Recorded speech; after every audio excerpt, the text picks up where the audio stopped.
കോഴിക്കോട് പാളയം കൊലപാതക കേസിൽ ബിജുവിനെ കൊല്ലാൻ ഉപയോഗിച്ച ആയുധം കണ്ടെടുത്തു. ദീപകിന്റെ വീടിന്റെ പരിസരത്ത് നിന്നാണ് കത്തി കണ്ടെടുത്തത്.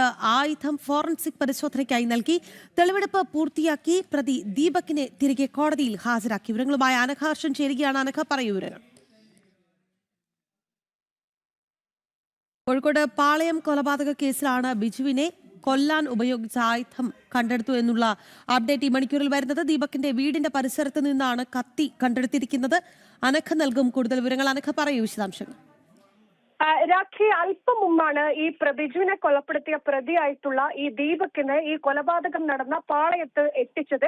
ഈ പാളയത്തെത്തിച്ച് ഈ കൊലപാതകത്തിന് ഉപയോഗിച്ച കത്തി കണ്ടെത്താനായിരുന്നു കഴിഞ്ഞ ദിവസം മുതലേ പോലീസിന്റെ ശ്രമം. അതിന്റെ ഭാഗമായി കഴിഞ്ഞ ദിവസം ഈ കത്തി ഉപേക്ഷിച്ചു എന്ന് പറയുന്ന കിണറിൽ പോലീസും ഫയർഫോഴ്സും ഒക്കെ വലിയ രീതിയിലുള്ള പരിശോധന നടത്തിയിരുന്നു കഴിഞ്ഞ ദിവസം. പക്ഷെ അപ്പോഴും ഈ കത്തി കണ്ടെത്താൻ സാധിച്ചിരുന്നില്ല. പക്ഷെ ഇന്ന് ഊർജിതമായ തിരച്ചിൽ നടത്തിയതിനെ തുടർന്നാണ് ഈ കൊലപാതകത്തിന് ഉപയോഗിച്ച കത്തി ഇപ്പോൾ അന്വേഷണ സംഘത്തിന് ലഭിച്ചിരിക്കുന്നത്. ഈ സംഭവം നടന്ന പാളയത്ത് ഈ പ്രതിയായിട്ടുള്ള 21-കാരനായിട്ടുള്ള ദീപകിനെ എത്തിച്ച് തെളിവെടുപ്പ് നടത്തുകയും ചെയ്തിട്ടുണ്ടായിരുന്നു. 2 ദിവസത്തേക്കാണ് അന്വേഷണ സംഘം ദീപകിനെ കസ്റ്റഡിയിൽ വാങ്ങിയിരിക്കുന്നത്.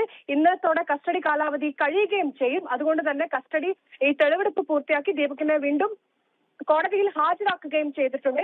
ഈ കേസിൽ ഏറ്റവും നിർണായകമായിട്ടുള്ളത് ഈ കൊലപാതകം നടന്ന് 48 മണിക്കൂറിനകം തന്നെ ഈ പ്രതിയായിട്ടുള്ള ദീപകിനെ കണ്ടെത്താൻ അന്വേഷണ സംഘത്തിന് കഴിഞ്ഞിട്ടുണ്ട് എന്നുള്ളതാണ്. വ്യക്തിവൈരാഗ്യത്തിന്റെ പേരിൽ 38 വയസ്സുകാരനായിട്ടുള്ള പാളയം സ്വദേശിയായിട്ടുള്ള ബിജു താമസിക്കുന്ന പാളയത്തെ വീട്ടിലെ ഒറ്റമുറി വീട്ടിലെത്തി അതിക്രൂരമായാണ് ദീപക് എന്ന് പറയുന്ന 21 വയസ്സുകാരൻ കൊലപ്പെടുത്തിയത്.